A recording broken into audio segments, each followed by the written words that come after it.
Panahon na ng pagbabago, dahil sa ito ay kinakailangan tayo na magtulong-tulong na maunlarin ang mahal natin ngayon.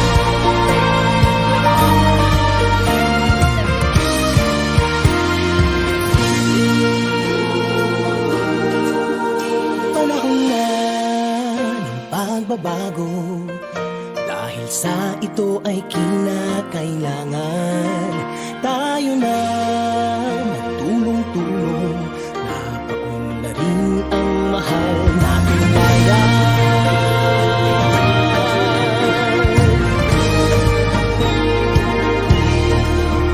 Panahon na magbabago, ayos ang mga dapat ayusin.